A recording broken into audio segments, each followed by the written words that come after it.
Where should they start when it comes to YouTube? A few things. You start with the intention to be regular, right? So you don't want to burn yourself out, do things that are not going to sustain, right? Start with the intention to tell stories, that it's not just uploading. That's YouTube 20 years ago. Maybe that worked 2010. That doesn't work now, where you just upload.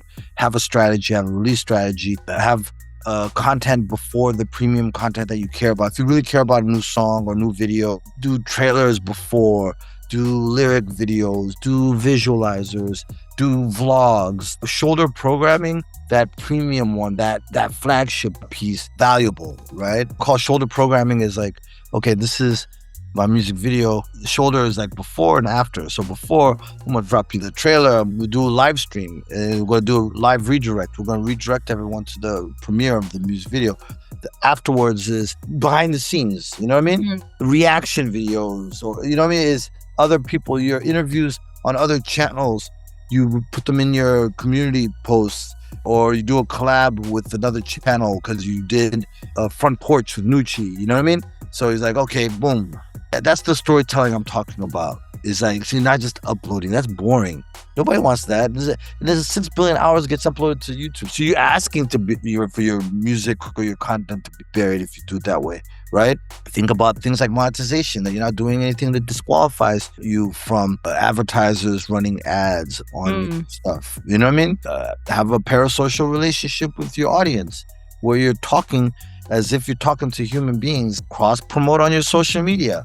YouTube doesn't live in a vacuum. Like, anyone who has a successful YouTube utilizes the other platforms and drives to YouTube. Have calls to action. Don't be too cool to say, hey, please don't forget to like, comment, and subscribe. When you drive that engagement, those are high value actions that YouTube and our department of music partnerships is looking for, right? Treat your YouTube channel like your station. One of the reasons that this is a theory, this is not YouTube. One of the reasons I believe these streamers are doing so well is because they're not reality TV, they're a reality channel.